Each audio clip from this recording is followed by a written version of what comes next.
welcome up Barbie Brodowski.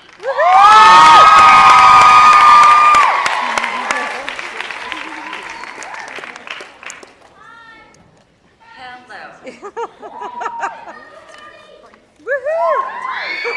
as much as God loves you. And this is my family. And that's my mom and my dad. They were high school sweethearts. They got married when she was 16 and he was 18. And that's my older sister Beth standing. That's me kneeling down there. And that's Cindy Brady, or my sister Nancy. And that's my beautiful little brother Danny. And we were just a normal family. I was very blessed to have just a normal family. And on December 16th, 1980, that little beautiful blonde boy died in his sleep. And my little sister found him. She went in to wake him up, and he was dead in the bed. And that is, I mean, I say it, it's traumatic when I say it. It's like, it's just so traumatic is an understatement.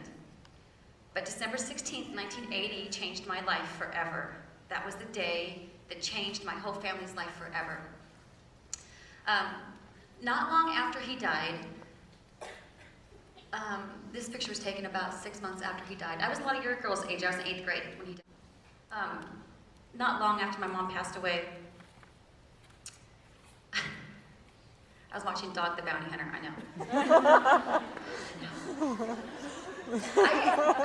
It was a true Hollywood story, Dog the Bounty Hunter.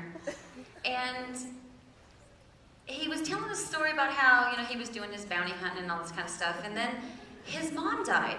And when his mom died, he spiraled into this world of self-destruction, methamphetamines, and crack cocaine.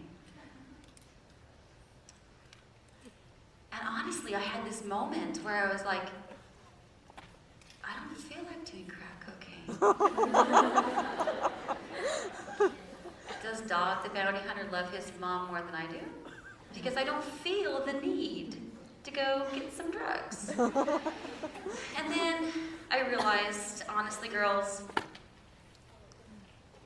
the foundation my mom laid for me equipped me for every single part of who I am today, and its coping skills. And my mom didn't have good coping skills. And where I turned to Christ for my strength, my mom didn't turn to Christ, she turned to the bottle. And that was a big thing for me. So that's difficult to deal with. And when you die, people go through your stuff. So just get ready for that, because you're all going to die, and someone's going to go through your stuff. I know. For real. So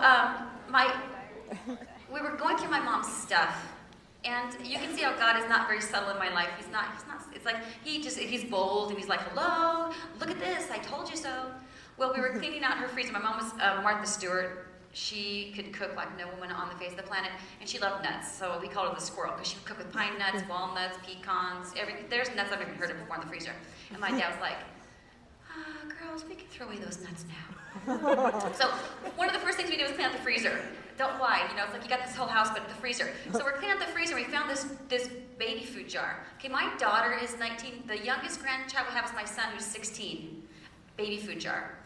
Baby food jar. It's like, why does she have this baby food jar? So we opened it up, and inside of that jar was prayers my mom wrote to God.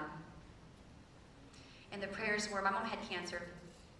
And one prayer was, Dear God, my cancer's back. I'm scared. Please help me be brave. Another was, we were a family of scuba divers, and she had this fear of, it was her idea, by the way, but she had a fear of scuba diving. She's like, we're all gonna go scuba diving. And she's like, I'm scared. So what does she do? She would write a prayer, and she'd put it in the freezer, and the scuba diving prayer is, I'm going to Catalina to get certified, and I'm scared. God, I'm leaving this fear with you. Please protect me. And it's as though God gave me the sign, Barb, she's with me. She's mine now. It's okay. That was my sign. My mom had a relationship with Christ. In all her flaws and all the frailty, she had a relationship with Christ. And there's a Bible verse, Acts 25:28. Acts 2:25-28. It's going to be up there.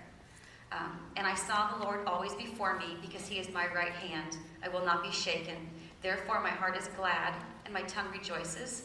My body also will live in hope, because you will not abandon me to the grave, nor will you let the Holy One see decay. You have made known to me the paths of my life. You will fill me with joy and in your presence. God has never once left me. I accepted him as a child. I have left him plenty of times, by the way, and I'm not proud of that. But I know for a fact that I am here today because he loves me. And if I can leave you with anything, the most important thing that you need to understand is if you accept Christ, it is not an easy road. And there is plenty of times he will turn beauty from ashes. But if you accept him as a child or as a young girl, I guarantee you your life will be better. And if you, my favorite all-time verse is Psalms 46:10.